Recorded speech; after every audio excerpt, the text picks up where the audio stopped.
우리 개신교는 지금 우리가 구교라고 하는 가톨릭에서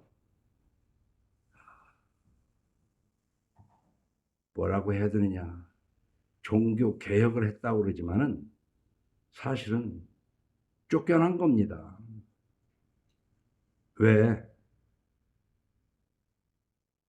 당시의 교회의 잘못된 관행을 지적하고 고치라고 했으나 교회에 대항하는 자들로, 프로테스트하는 자들로 간주해서 사형에 처하려고 그러기 때문에 도망간 거예요. 그래서 지금까지 교회가 관행을 가지고 여기까지 왔지만 그 관행, 전통은 다 헛거다. 오직 성경으로 돌아가자. 이 성경으로 돌아가자는 슬로건 하에서 종교 개혁이란 말이 나온 겁니다. 보는 측면에서 따라 다르지만 가톨릭 쪽에서 볼 때는 이단들이에요. 어디 감히 교회에 대들어. 하는 대로 하는 것이지 까불고 있어. 그래 사형을 당한 사람도 있습니다. 그러나 나와서 오직 성경만이 참 하나님의 말씀이다 하고 오직 성경이라는, 그러면 오직 성경의 핵심은 뭐냐면 오직 예수다. 그러면 성경의 핵심은 뭐냐? 믿음이다. 그래서 오직 예수 그리스도, 오직 믿음을 주장한 거예요. 근데 그것은 오직 성경까지는 합당하지만은 사실 무엇이든지 오직이라고 그러면은 좀 다소 문제가 있는 겁니다. 어떻게 오직 믿음으로만 해요? 그 믿음은 믿음에 합당한 행위가 따라야 되는데 행위를 주장하면 율법주의자라고 또 비난하는 것이 이 개신교 속에서의 또 의견입니다. 그래서 우리가 오직 성경이라는 한 가지를 가지고 종교개혁을 대표할 수가 있다. 나는 이렇게 말하는데 그 중에 핵심이라면 오직 예수다. 우리는 예수 그리스도 아니고는 구원받을 수 없다. 그리고 예수 그리스도를 어떻게? 믿음이다. 행위로 구원받는 것이 아니라 믿음이다. 그런데 조금 전에도 말했지만은 믿음이 없이 행위만 가지고 구원받을 수 없는 건 사실이에요. 응? 우리 한국교회가 지금 500년이 지나고 난 다음에 한국교회가 뭐냐면 교회 다니면 구원 얻어요? 천당 가요? 그러니까 교회를 다닌다는 그 행위 가지고 구원 얻을 수 있냐 이 말이에요. 응? 예배당만 들랑거리면 그렇지 않아요. 예수를 믿는 믿음이 모임으로 나타난 거예요. 응? 그래서 저는 정말 이 모임은 중요한 겁니다. 그러나 모임에 굳어져 가지고 그 모이는 장소가 거룩한 성전이라고까지 착각을 하고 속이고 스스로 속고 살아가는, 여기에서 다시 한번 우리는 종교 개혁을 해야 된다고 말해요. 그러면 우리가 예수 믿는 것은 무엇이냐고 그럴 때 예수님이 십자가에서 찢기신 살과 예수님이 흘리신 피를 내 죄 때문에 살이 찢겼고 피를 흘리셨다는 믿음을 갖는 것이 예수 믿는 거예요. 가장 기본적인 겁니다. 여기서 이제 우스개 예화가 하나 있어요. 며느리한테 전도를 받은 그 시아버지가 교회는 왜 다니냐? 예수는 뭔데? 해서. 그러니까 며느리가 그랬어요. 아버님, 예수님은 내 죄를 대신해서 십자가에 죽으시고 아니 십자가에서 살을 찢기고 피를 흘리셨습니다. 이렇게 얘기를 하니까 이 시아버지가 그래, 그럼 내가 교회를 가야 되겠구나 해가지고 교회에 가서 예수님을 뭐라고 그러냐면은 우리 며느리 죄를 위해서 살이 찢기고 피를 흘리신 예수님을 믿습니다 그랬다는 거야. 그 썰렁한 얘기 같지만은 내 죄를 위해서 십자가에 죽었다고 그러면은 듣는 아가들은 할아버지 죄 때문에 죽었어. 나하고 관계없으면 예수 믿는 건 아무 의미 없다. 그 얘기를 하는 거예요.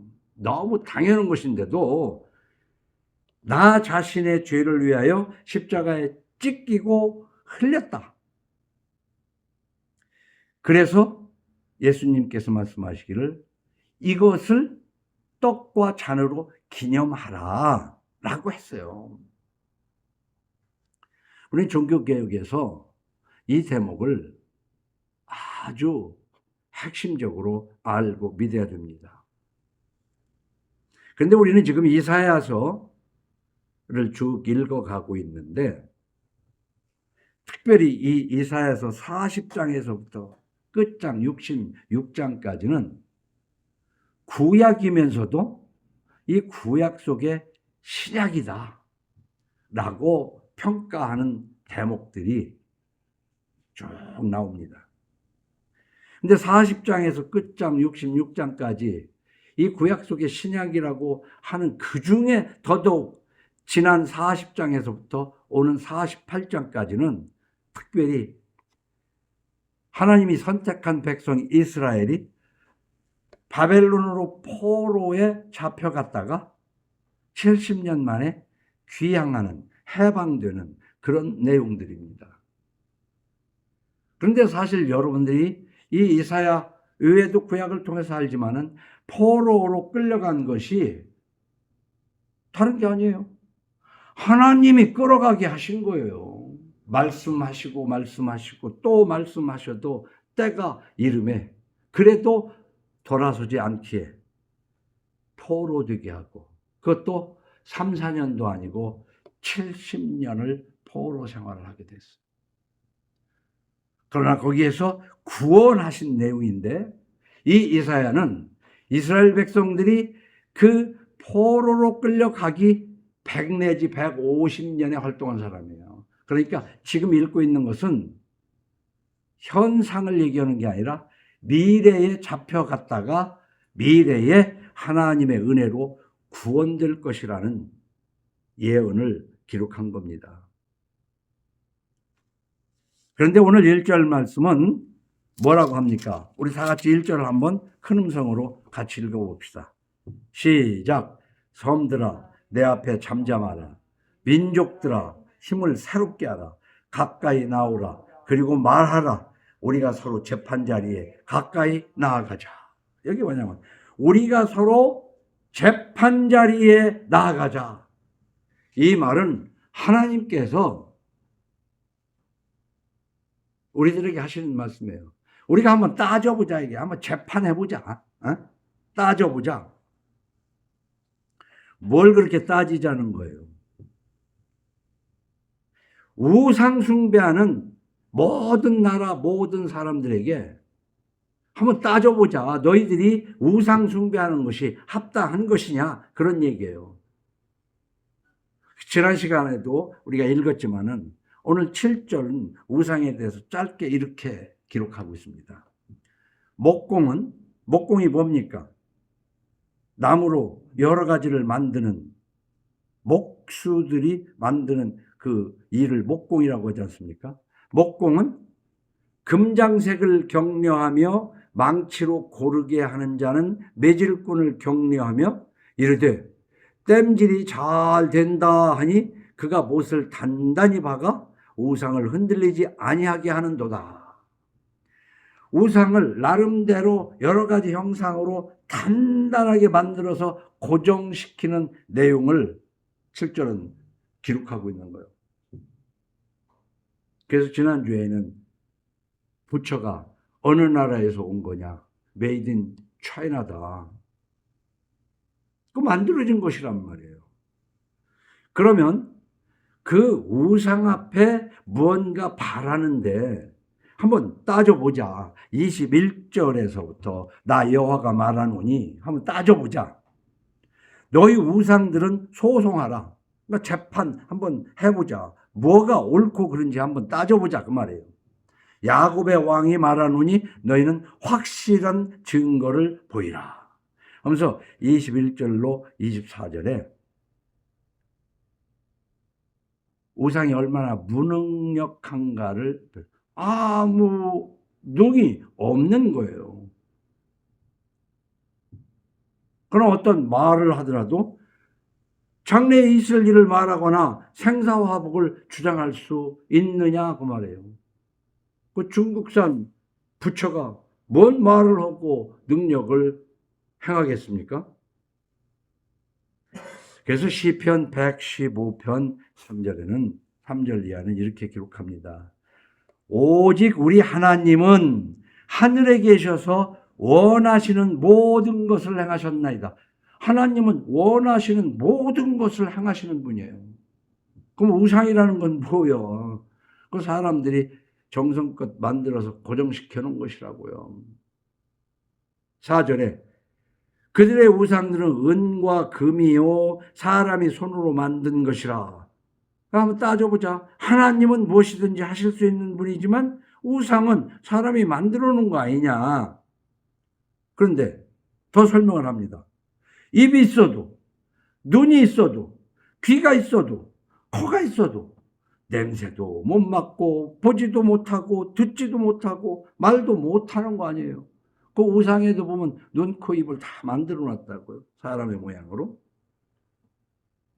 목구멍이 있어도 작은 소리조차 내지 못하느니라 그랬어요. 우상들을 만드는 자들과 그것을 의지하는 자들. 이게 뭐예요? 우상들을 만드는 자들과 그것을 의지하는 자들. 그게 우리들이 아닌가 한번 생각해 볼 필요가 있어요. 우리는 예수를 믿는다고 그러지만 정말 예수를 믿고 우상을 의지하고 있지 않는가? 9절에서 이스라엘아 그 말이에요. 여러분들 너희들아 여호와를 의지하라. 그는 너희의 도움이시오 너희의 방패다. 도와줄 뿐만 아니라 때에 따라서는 방패가 된다. 근데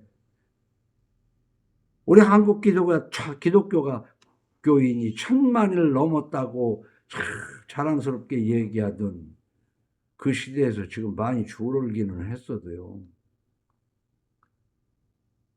이 기독교인들이 도대체 하나님을 믿는 겁니까? 우상을 섬기는 겁니까? 교인에서도요. 직분 가진 사람들 점치고 별짓 다 해요. 그러면서 예수 믿는다고 한다고. 특히 결혼할 때 뭐 이 정도는 하면서 하는 것들이 다 하나님의 미움을 받는 짓들을 하고 있는 게 사실입니다. 우상과 나는 이퀄 관계가 있는 것이 아니냐. 이사야서 43장 8절에 이렇게 기록합니다. 눈이 있어도 보지 못하고 귀가 있어도 듣지 못하는 백성을 이끌어내라. 우상이 그런 것처럼 내가 말을 해도 알아듣지 못하는 내 백성을 이끌어내서 어디로? 바벨론으로 포로로 가게 하라 그 얘기야. 그러고 그 뒤에 예레미야 5장, 에스겔서 12장, 마가복음 8장 14절을 보면은 우상만 눈, 코, 귀가 모양만 있고 보지 못하고 그러는 게 아니라 사람이 그렇단 말이에요. 예레미야 5장 19절에 그들이 만일 이르기를 우리 하나님 여호와께서 어찌하여 이 모든 일을 우리에게 행하셨느냐. 어려움 당하니까 우리 하나님이 나를 어째 이렇게 할 수 있어. 너는 그들에게 이르기를 너희가 여호와를 버리고 너희 땅에서 이방신들을 섬겼은즉, 하나님의 선택된 백성이라고 그러면서 하나님을 버리고 이방신 우상을 섬기고 살더라 이 말이에요.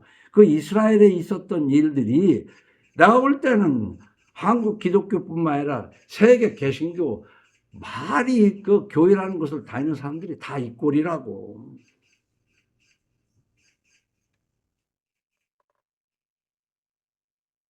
그렇기 때문에 너희 것이 아닌 땅에서, 그러니까 남의 땅에서 이방인들을 섬기게 될 것이다. 이게 포로로 잡혀갈 것을 예언한 내용입니다.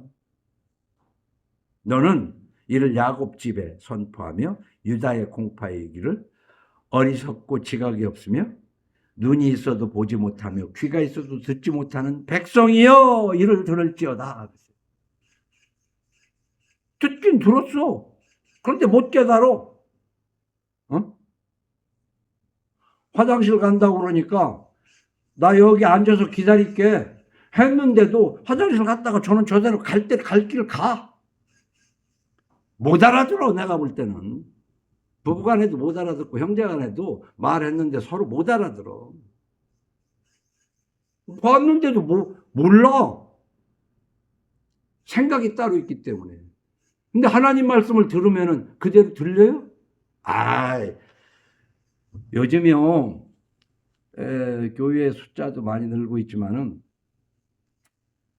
예배당에 오면 옛날하고 행태가, 내가 뭐 다 가보지 않았어도 요즘 유튜브로 별의별 것 다 꼽아 들어와요. 그저 설교하는 동안에 옛날에는 조는 것이 문제였는데, 조는 건 눈으로 봐도 되죠. 그러나 눈은 뜨고 있는데 생각은 딴 데가 있는 거야. 지금 집에 가스불 끄고 왔나, 수돗물 잠그고 왔나, 아니면 이따 어디 누구 만날 딴 생각하면서 예배를 드리는 거야. 뿐만 아니라 요즘은 심한 것이 다 밑으로 카톡을 한다고. 예배 드리면서 SNS를 해요. 그러니까 교회를 다닌다고는 하고 또 예배를 드리긴 하는데 그나마라도 예배당은 온 거지. 그러니 얘기를 그런 거 SNS 해가면서 설교를 들으니 맥락에 따라서 하는 설교도 비성서적인 설교인데다가 성서적인 설교를 하더라도 딴짓해 가면서 들으니 그게 들려요? 뒤집어서 들리는 거지. 잘 생각해야 됩니다. 에스겔서 12장 1절에 보면 또 여호와 말씀이 내게 임하여 이르시되, 인자야 네가 반역하는 족속 중에 거하는도다. 예레미야 보고 그러는 거야. 이스라엘 속에 있는 예레미야에게 네가 반역하는 족속 중에서 지금 살고 있다. 그러니 너 내 말을 좀 그 반역하는 족속들에게 얘기하라는 거야. 네가 반역하는 족속 중에 거주하는도다. 그들은 본론이 있어도 보지 아니하고 들을 귀가 있어도 듣지 아니하나니 그들은 반역하는 족속임이라. 수천 년 전에 기록된 구약에 있는 얘기라고 그냥 소설처럼 읽으면 안 돼. 지금 우리 현상이 이렇다는 것을 알아야 된다고. 그럼 신약에서는 어떤지 봐요. 예수님을 따라다니는 제자들입니다. 많은 사람도 아니고. 이제 예수님을 따라가면서 떡 가져오기를 잊었음에, 다 어디를 가든 먹을 건 있어야 되거든. 배에 떡 한 개밖에 그들에게 없더라. 한 개가 이제 한 자루인지 어쨌든 적다 그만이죠.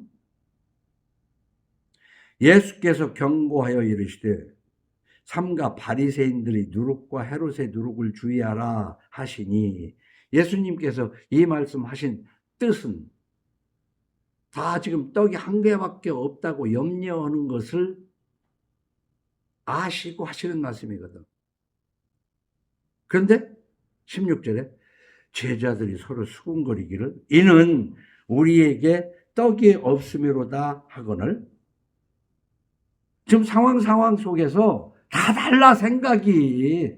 얼마나 다른지 몰라요. 어?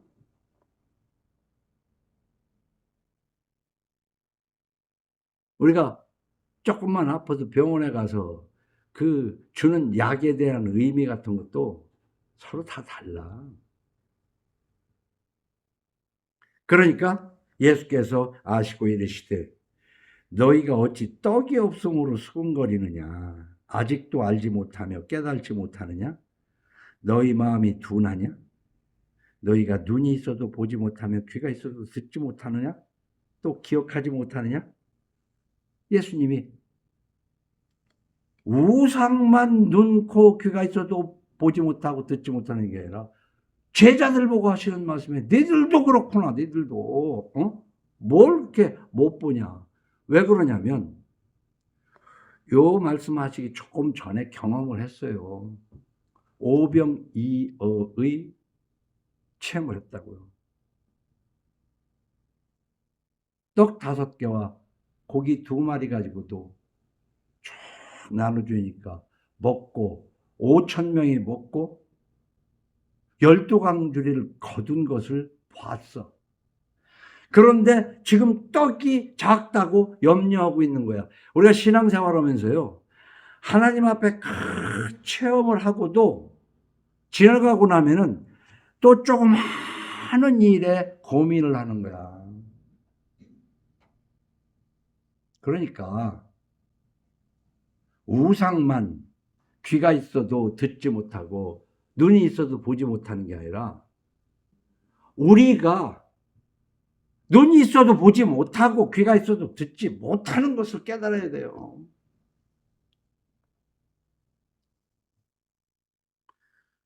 신앙생활에서 어때? 아직 한 번도 하나님 말씀으로 체험을 못 해봤다면 슬픈 얘기지만 체험을 많이 했어도요. 그때는 그때 얘기고 지금은 지금이라 몰라. 지금 이 대목을 예수님께서 그러는 거예요. 그래 우리는 오늘 41장의 1절로 4절을 보면 역사의 흐름은요. 그냥 그렇게 가는 걸로 생각하면 안 돼요. 하나님께서 한 나라를 키우기도 하시고 한 나라를 소멸시키기도 하셔요. 그래서 우리가 역사의 주관자 하나님이라고 믿고 있습니다.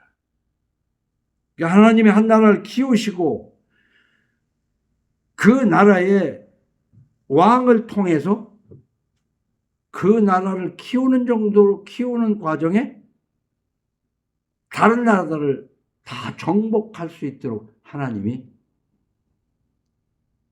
이끌어 가신다. 에스라서 1장 1절에부터 이런 말이 기록해 있습니다.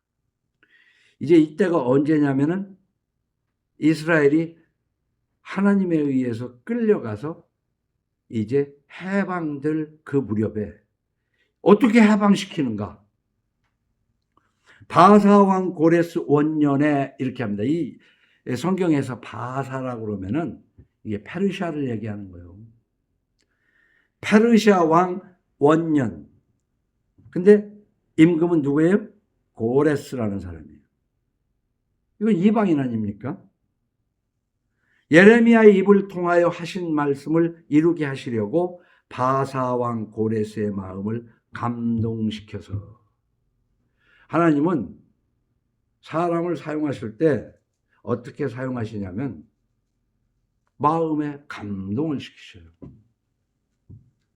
여러 번 들은 얘기지만 내가 하나님이 없다고 그럴 때 하나님이 내 마음속에 하나님 없이 내가 못할 게 뭐 있냐? 쥐뿔도 아닌 게 자신감만 가지고 있을 때 하나님이 허락하시지 아니하면 손가락 하나도 까딱할 수 없는 데라는 생각이 바로 하나님의 감동이다. 그래서 나중에 보면 성경책에 있는 대로 열면 닫을 자가 없고 여시면 닫을 자가 없고 닫으시면 열 자가 없는 그가 이르시되.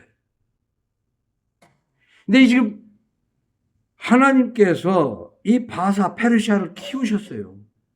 그리고는 그 왕 고레스의 마음을 감동시켜 그가 온 나라에 공포도 하고 조서도 내려 이르되 바사 왕 고레스는 말하노니 하늘의 하나님 여호와께서 세상 모든 나라를 내게 주셨고 나에게 명령하사 유다 예루살렘의 성전을 건축하라 하셨나니 이스라엘의 하나님은 참신이시라. 너희 중에 그의 백성 된 자는 다 유다 예루살렘으로 올라가서 이스라엘의 하나님 여호와의 성전을 건축하라. 그는 예루살렘에 계신 하나님으로다. 그러니까 지금 바벨론에 있는 이스라엘 백성들을 페르시아 제국 왕이 포로시키면서 너희들은 예루살렘에 가서 성전을 지어라. 그런 얘기예요. 하나님이 역사하시면 이렇게 하시는 거예요. 하나님이 하시면. 그래서 또 한 5번은 더 얘기한 것 같지만은 꺼려서 글라이더 대회를 나갈 때 아무리 내가 글라이더를 누나나 형이나 도움받아서 잘 만들었어도 글라이더를 날렸는데 바람이 거꾸로 불으면 똑 떨어지고 좀 시원찮게 만들었더라도 글라이더를 날렸을 때 바람이 밑에서 받쳐주면 떨어지지 않고 한도 없이 날아다니는 걸 경험했다니까. 근데 그 글라이더만이 아니라 우리 삶에서 사업도 그렇고 모든 일이 하나님이 하시면 되는 거야. 이것을 잘못 해석하면 미신으로 그렇게 되게 하기 위해서 어떻게 해야 되는가를 성경을 통해서 깨달아야 돼. 내가 하나님을 붙잡고 흔든다고 해서 하나님이 흔들리는 하나님이 아니다. 하나님이 바사왕을 통해서 그렇게 역사하셨어요. 그래서 우리는 하나님과 관계를 맺는 것은 어떻게 관계를 맺는 거예요? 그 접점이 중요한 거예요. 우리는 떡과 잔으로 예수 그리스도를 기념하면서 이제 보고 들을 줄 알아야 돼요. 성경 말씀을 보고 성경 말씀을 들을 줄 알아야 돼요. 그러면서 세상에 하나님의 말씀인 성경이라는 렌즈로 세상을 바라봐야 돼요. 선글라스를 쓰고 세상을 보면 침침해요. 노랑 안경알로 보면 세상이 노랗게 보이는 거예요. 이제 성경을 읽고 보면서 내 눈에 성경이 씌워져 가지고 볼 때, 그리고 세상의 말을 들을 때 이 하나님의 뜻을 분별할 수 있는 거예요. 그러나 여전히 세상 안경, 세상 것을 가지고 세상을 바라보면서 기독교인이라고 하는 그러는 안 돼요. 마태복음 12장 6절에 내가 너희에게 이르노니 성전보다 더 큰 이가 여기 있느니라. 당시에 하나님을 믿는다는 사람은 아주 성전 중심이었어. 성전이 하나님이라고 생각하는 거야, 성전이. 근데 예수님이 오셔서 내가 너희에게 이르노니 성전보다 더 큰 이가 여기 있느니라. 나다 그 말이야. 나야. 요한복음 2장 19절에서 예수께서 대답하여 이르시되 너희가 이 성전을 헐라 46년 50년 가까이 힘들어서 지은 거를 내가 사흘 동안에 일으키리라. 말장난도 아니고 믿을 수 있는 내용이에요. 유대인들이 이 성전을 46년 동안에 지었거늘 네가 3일 동안에 일으키겠느냐 하더라. 못 알아듣는 거야. 이 얘기는 이 성전이 하나님이 아니고 내가 하나님인데 내가 너희들을 위해서 죽고 사흘 만에 부활해서 이 성전을 다시 일으키겠다는 말씀인데 못 알아듣는 거지. 그 21절에 예수는 성전된 자기 육체를 가리켜 말씀하신 것이라. 육체를 헐어. 사흘 후에 내가 다시 부활할 것이다. 그러니까 예수님이 십자가에 달리셨을 때 지나가는 자들은 자기 머리를 흔들며 예수를 모욕하여 이르되 성전을 헐고 사흘에 짓는 자여 네가 만일 하나님의 아들이거든 자기를 구원하고 십자가에서 내려오라. 이 46년 진 걸 헐고 내가 사흘 만에 짓겠다고 헛소리 텅텅 하지 말고 그 지금 네가 사형당하고 있는 십자가에서나 내려와라. 주제 파악을 해라. 모르면 이렇게 얘기하는 거예요. 고린도전서 3장 16절에 너희는 너희가 하나님의 성전인 것과 하나님의 성령이 너희 안에 계시는 것을 알지 못하느냐? 누구든지 하나님의 성전을 더럽히면 하나님이 그 사람을 멸하시리라. 하나님의 성전은 거룩하니 너희도 그러하니라. 예수 그리스도께서 날 위하여 십자가에 죽으실 때에 찢기고 흘리신 피를 떡과 잔으로 기념하는 자들은 그 자체가 성전이란 말이에요. 그들이 모여서 교회가 되는 거란 말이에요. 다시 말하면 이러한 내용이 있으면서 이 내용이 충실하게 있으면서 보이는 거야. 이 모이는 것은 형식입니다. 그런데 이 형식은 필요 없는 게 아니야. 모여야 되는 거, 형식은 있어야 되는 거예요. 그런데 문제는 형식보다는 내용이 더 중요하다는 것을 강조하는 거지. 그러나 내용이 아무리 충실하다고 하면서 외적으로 형식적으로 그것이 나타나지 않는다면 그 내용을 의심할 수밖에 없다고요. 이 내용과 형식에 대해서 한번 잘 생각해야 돼요. 빛 좋은 게살구는 겉으로 보기는 화려하지만 아무것도 별거 아니잖아. 속빈 강정이란 말이에요. 우리 신앙생활이 그런 거예요. 그런데 한국교회는 너무나 형식에 매여가지고 마음에도 없는 믿음도 없는 사람들이 모여서 북치고 장구치고 미신으로 전락해버렸다고 주장을 하는 거야 나는. 그렇다고 해서 모이기를 패하는 자처럼 해서는 안 되는 거지.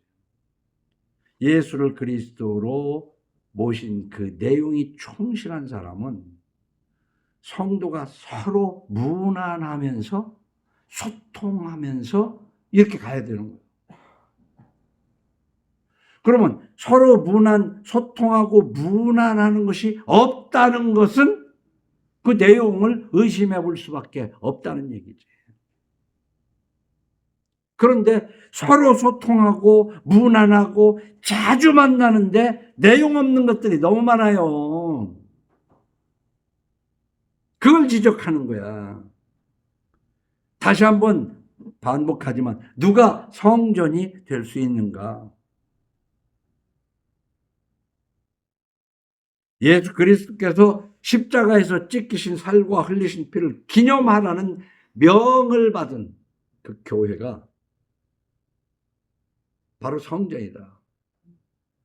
여러분의 성전은 이 믿음을 가진 부부, 부모, 자녀, 그 가정이 그게 성전이고 교회다 그 말이에요. 그래서 고린도전서 11장 23절 이하에 내가 너희에게 전한 것은 주께 받은 것이니 곧 주 예수께서 잡히시던 밤에 떡을 가지사 축사하시고 떼어 이르되 이것은 너희를 위하는 내 몸이니 이것을 행하여 나를 기념하라. 이렇게 기록하고 있잖아요. 너는 나를 기념하라. 근데 이거를 또 해석을 하는 거 뭐냐면 이 떡과 잔을 마실 때 이 떡이 예수님의 살로 변하고 이 잔이 포도주가 예수님의 피로 변하니까 지금 먹는 것은 예수님의 살이고 예수님의 피다. 가톨릭에서는 이제 그렇게 설명. 근데 여기 기념하라고 그랬잖아요. 떡이에요. 포도주가 아니라 우리는 포도즙이에요. 오늘 보니까 100%를 안 사고 85%짜리를 샀더만. 그게 중요한 게 아니야. 작은 밀가루 떡을 먹으면서 정말 내 죄를 위해서 2000년 전에 십자가에서 죽으신 하나님, 내 죄를 위해서 피를 흘리신 하나님. 이걸 믿을 때 내 죄가 없어지는 게 아니에요. 하나님이 기억을 안 하시겠다는 거 아니야. 그러면 기억을 안 하신다고 그랬으니까 하나님이 멍청이가 됐어요? 이 이후로는 아무렇게나 사도 돼요? 성화라는 말은 이제 리셋됐으니까 지금부터는 하나님 말씀을 더 성령의 인도하심 따라 지키는, 순종하는 성화를 해야 된다, 그런 얘기예요. 그래서 떡과 잔으로 기념하면서 그리스도를 머리로 삼은 가정, 두세 명일지라도 그 가정의 머리는 남편이 머리도 아니고 아내가 머리도 아니고 예수님이 머리가 된 가정. 그 머리가 된다는 뜻이 뭐겠어요? 머리에서 생각대로 손과 발이 움직이는 거 아닙니까? 그런데 아내는 머리이신 성경 말씀, 예수님의 말씀인 말씀대로 움직여지는데 남편은 영 엉뚱하게 나왔으면 둘이 진정으로 접합된 것이 아니라는 거지. 이 원리부터 알고 교정할 건 교정하자는 얘기예요. 그리스도를 머리로 삼은 가정이고 그 가정은 예수님의 신부가 돼야 돼요. 가정 전체가. 그럴 때 진정한 성전이며 교회라고 할 수가 있다. 그래서 에베소서 5장 22절 이하여 아내들이여 자기 남편에게 복종하기를 주께 하듯 하라. 예수님한테 얼마만큼 복종을 했냐? 그걸 해봤어야 남편한테 주께 복종하듯 하지. 이런 말씀을 읽어가면서 그럼 이걸 영적으로 또 어떻게 해석을 할 거예요? 뭐 어떤 사람은 뭐 또 이상하게 해석하고 그 당시에 시대적 뭐 문화고 뭐 이렇게도 해석하고 별의별 얘기가 있어요. 문자적으로 해석하세요. 아내들이 자기 남편에게 복종하기를 주께 하듯 하라. 그러니까 하나님의 말씀을 제대로 알지 못하는 남편이 아내를 주장하게 될 때 하나님 말씀대로 움직이려고는 아내와 상당한 갈등을 갖지 않을 수가 없는 거야.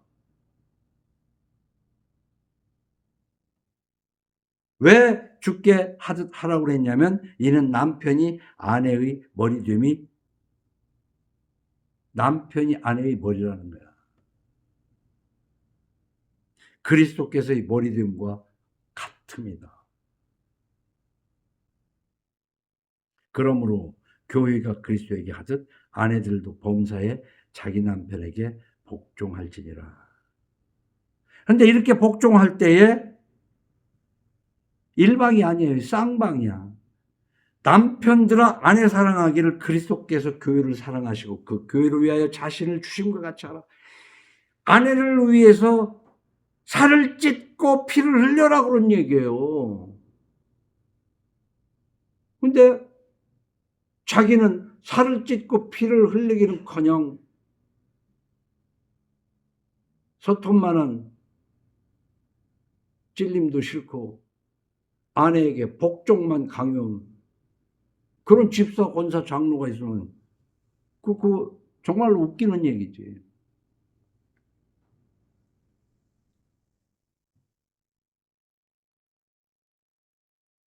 끝에 28절에 이와 같이 남편들도 자기 아내 사랑하기를 자기 자신과 같이 할지니. 그러니까 사랑하는 것을 살로 찢고 피를 흘리는 그 표현에서 다시 얘기하면 자기 자신처럼 그렇게 사랑하는 거예요.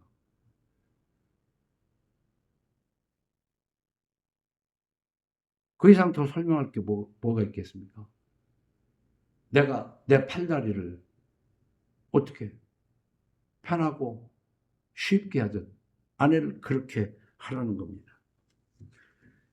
자, 오늘은 종교개혁주의를 맞이해서 이사야서 41장에 보면 그 바사왕 고레스가 이스라엘을 구원하는 그 바사왕 고레스는 곧 예수 그리스도를 예표하는 거예요. 그래서 구약 속에 신약이라는 겁니다. 그래서 오늘 성찬식을 떡과 잔으로 할 텐데,